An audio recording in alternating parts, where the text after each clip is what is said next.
Halo semuanya, selamat datang di video ini. Terima kasih sudah mengklik video ini. Semoga kalian dalam keadaan sehat dan tetap bersemangat. Jangan lupa juga untuk berdoa untuk bumi kita. Semoga pandemik ini cepat berlalu dan kita dapat beraktivitas seperti biasanya. Perkenalkan, nama saya Muhammad Bilal Ali, NIM 18504-074. Pada kesempatan kali ini, saya akan menyelesaikan pemrograman linear dengan menggunakan metode grafik dan metode simplex, yang dimana metode grafik itu dapat menguji titik optimum dengan titik pojok dan titik optimum dengan garis lidik. Kita simak masalah yang saya buat. Di sini ada masalah yang saya buat. Masalah ini tidak benar-benar terjadi, tapi ini hanya rekayasa saya, rekayasa dari seorang penulis.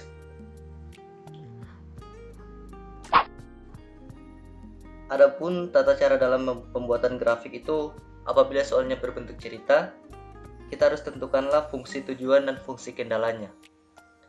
Fungsi tujuan sini seperti fungsi objektif.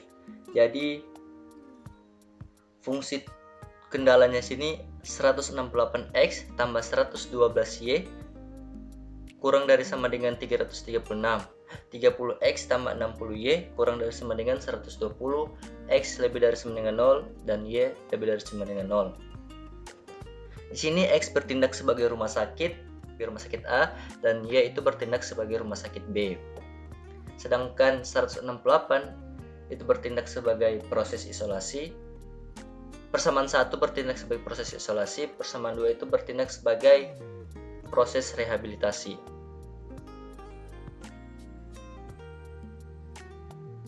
Ya.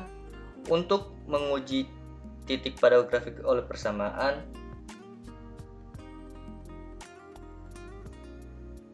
kita harus menentukan atau mengambil sembarang titik pada luar garis. Untuk lebih memudahkannya, kita mengambil titik 0,0. Untuk x sama dengan 0, untuk y sama dengan 0. Maka y sama dengan 4, 0,4 di titik A, dan x sama dengan 3, 3,0 di titik B.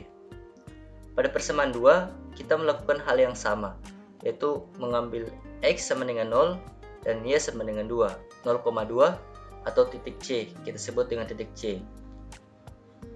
Dan untuk y sama dengan 0, maka kita dapatkan x sama dengan 4,0 atau titik D.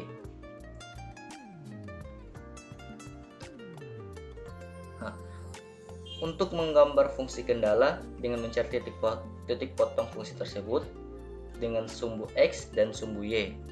Nah, kita eliminasi persamaan 1 dan 2. Persamaan 1 berbunyi 168x tambah 112y sama dengan 336, 30x tambah 60y sama dengan 120. Maka persamaan 1 kita kali 30 dapat 540x tambah 3360y sama dengan 10.080, dan persamaan 2 kita kali 168 dapat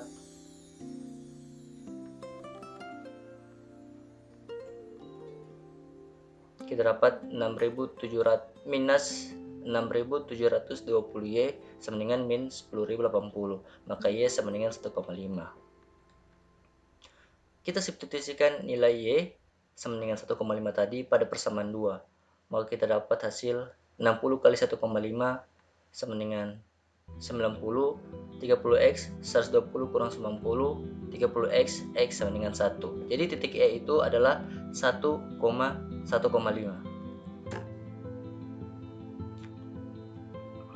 Untuk menguji titik pojok, kita harus melihat grafik yang sudah digambarkan tadi, yaitu titik A, titik B, titik C, titik D, dan titik E. Untuk memudahkan, saya akan memakai program GeoGebra, yakni tadi titik A sama dengan 0,3, titik B sama dengan 2,0,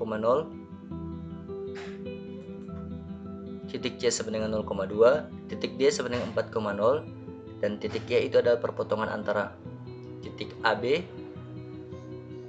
perpotongan antara garis AB dan EC. Kita tarik garis dari A dan B sehingga kita dapat titik potongnya di E. AB, C, D. Inilah titik potongnya E. Kita dapat titik potong di E, yaitu 1,1,5. Untuk melihat titik pojok, jika soalnya itu berbunyi maksimum, maka titik pojoknya itu berada di dalam sini, di dalam daerah penyelesaian, di dalam atau di bawah daerah penyelesaian. Jika soalnya berbunyi minimum, maka titik-titik pojoknya itu berada di luar penyelesaian, di sekitaran sini. Karena soal saya itu memaksimumkan kendala, maka kita dapat titik pojok itu 0,0, 0,2 dan 0,2 dan titik 1,1,5. Kita balik lagi ke materi. Setelah kita mengetahui titik pojok yang dalam program tadi, dalam program GeoGebra, maka kita dapat menentukan nilai titik pojok itu pada nilai maksimum Z.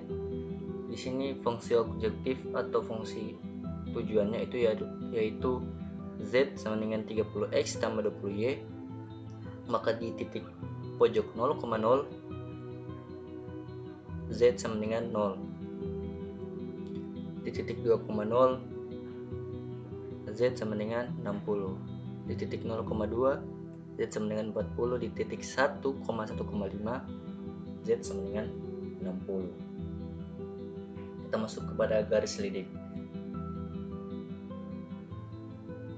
Nah, untuk menentukan garis lidik, tadi kan kita sudah mengetahui bahwa titik Z itu dia maksimum di 1,1,5 atau Z sama dengan 60.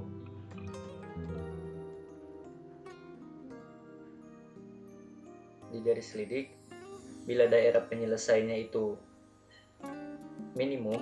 maksimum, daerah penyelesaiannya itu maksimum, maka dia sama dengan titik pojok tadi. Garis lidiknya itu berada di dalam daerah penyelesaian. Nah, kita mengambil di sini nilai Z itu sama dengan nilai K.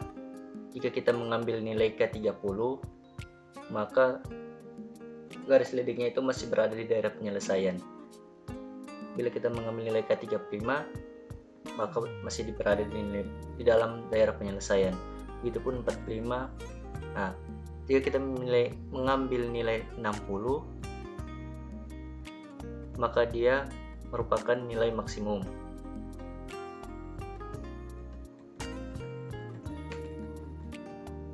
Mari kita lihat di dalam program. Di sini nilai K adalah 30. Kita lihat garis lidiknya masih berada di daerah penyelesaian. Nilai K sini 35 masih berada di daerah penyelesaian. Nilai K 45 masih berada di daerah penyelesaian, dan nilai K sama dengan 60. Dia segaris dengan nilai maksimumnya atau nilai Z-nya. Sehingga kita dapat menyimpulkan bahwa di tiap-tiap rumah sakit A dapat menyembuhkan 1 pasien, dan rumah sakit B itu dapat menyembuhkan 1,5 pasien. Sehingga perpaduannya itu untuk mencapai pasien paling maksimal, untuk dapat menyembuhkan pasien paling maksimal itu adalah 60 pasien. Metode simplex.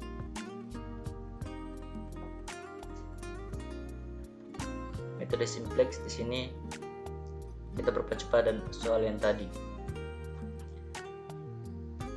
Dalam metode simplex lebih gampang kita menuliskan bahwa nilai maksimum Z sama dengan 30x1 tambah 20x2,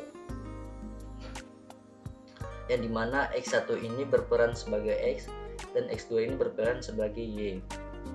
Fungsi kendala itu masih sama seperti tadi, 168x1 tambah 112x2 kurang lebih sama dengan 336, 30x1 tambah 60x2 kurang lebih sama dengan 120, x1 x2 0. Dalam bentuk fungsi kendala tadi kita ubah ke dalam bentuk kanonik. Selanjutnya kita bawa dia dalam bentuk matriks atau dalam bentuk tabel, yakni matriks yang diperbesar. Di sini S1 S2-nya merupakan variabel basis dan S1 S2 variabel basis, X1 X2 itu adalah variabel non basis. Karena dia variabel non basis, maka dia sama dengan 0. X1 sama dengan 0, X2 sama dengan 0. Maka mana yang akan kita ambil? Yaitu nilai paling minimum di baris Z.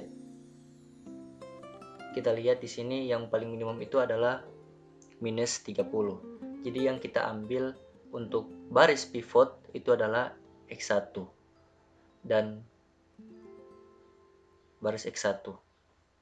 Kita bawa ke dalam tabel rasio, yaitu variabel basisnya S1, S2, X1 adalah baris pivot, penyelesaiannya itu 336 dan 120, maka 168x1 sama dengan 336, x1 sama dengan 336 bahagi 168 sama dengan 2. 30x1 sama dengan 120, x1 sama dengan 120 bahagi 30 sama dengan 4. Maka yang kita dapat di sini dari rasionya yang paling minimum adalah S1. Maka di sini yang menjadi baris pivotnya itu adalah S1 dan kolom pivotnya itu adalah X1.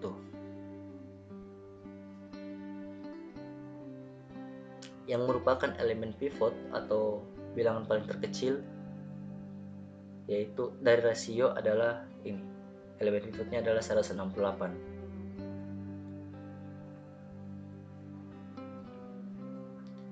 Proses iterasi 1. Proses iterasi 1 bagian pertama itu kita harus mengganti S1 pada kolom baris dengan X1 untuk mendapatkan variabel basis X1. Baris baru X1 sama dengan baris S1 bahagi 168. Kenapa bahagi 168? Karena kita akan membuat 168 ini menjadi angka 1. S1 sama dengan 0. Ini baris sebelumnya 0, 168, 112, 10, 336. Sedangkan baris barunya itu 0 bahagi 168 0, 168 bagi 168 1, 112 bagi 168 2 per 3, 1 bagi 168 1 per 168, 0 bagi 168 itu 0, 336 bagi 168 itu 2. Maka hasilnya adalah 0, 1, 2 per 3, 1 per 68, 0, 2. Pada bagian 2 tadi kita sudah dapat X1 0, 1, 2 per 3, 1 per 68, 0, 2. Kita harus membuat 30 yang di S2 ini menjadi 0. Caranya bagaimana? Maka baris S2 kurang 30 kali baris S1. 30 kali baris X1 itu adalah ini. 0 kali 1, 0 kali 1. 0 kali 0, 0. 30 kali 1, 30. 30 kali 2 per 3, 20. 30 kali 1 per 68, 5 per 28. 30 kali 2, 60. Maka dia mendapatkan hasil, kita kasih kurangi 0, 30 kali 30, 30 kurang 30, 0. 60 kurang 20, 40. 0 kurang 5/28 itu min 5/28, 1 kurang 0 itu 1, plus 20 kurang 60, 60. Baris baru Z, kita harus membuat nilai Z ini menjadi 0, yaitu dengan cara kita kali dengan min 30 dan mendapatkan hasil ini seperti ini, 1, 0, min 10, 5/28, 0, 60. Hasil iterasi satunya adalah Z 1, 0, min 10, 5/28, 0, 60. Karena di sini masih ada minus, maka kita harus melanjutkan iterasi tersebut.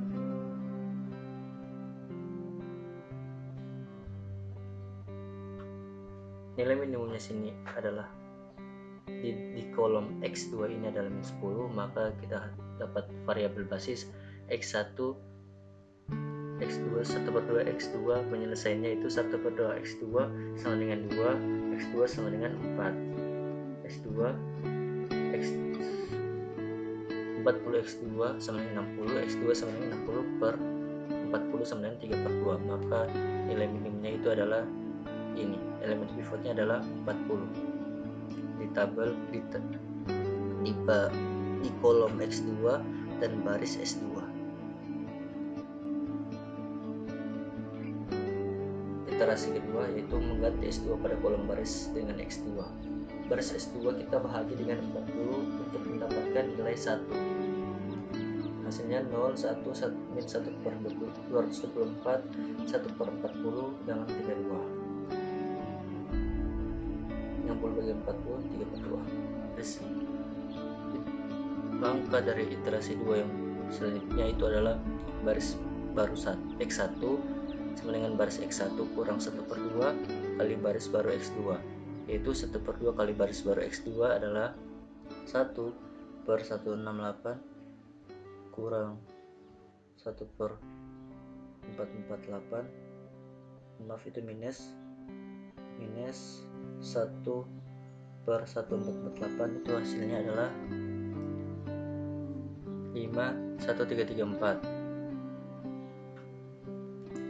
dan 1/0 kurang 1/80 adalah min 1/80, 2 kurang 3/4 adalah 5/4. Iterasi 2 di bagian baris Z, kita harus membuat nilai min 10 ini menjadi 0 dengan cara kita kali dengan min 10.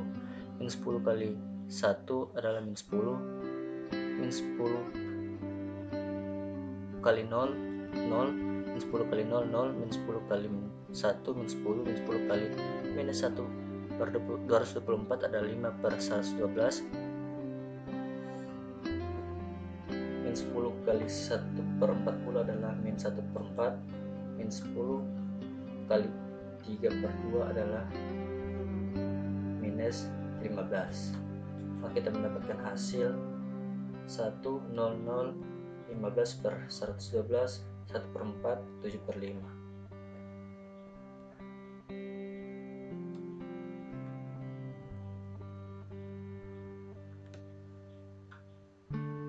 Di sini dalam variabel dalam baris Z ini adalah plus dan ini adalah 4.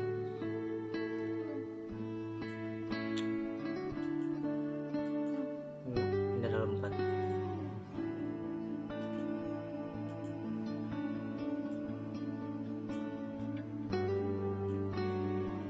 Satu per 4.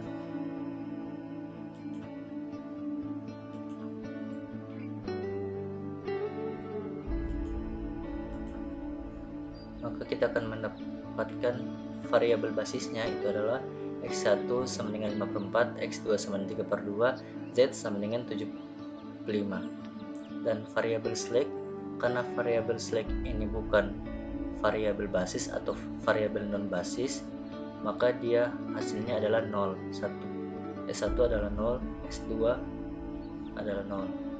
Ya, terima kasih. Itulah pemaparan dari saya tentang metode grafik dan metode simplex. Mohon maaf bila ada salah-salah kata dan sampai jumpa lagi.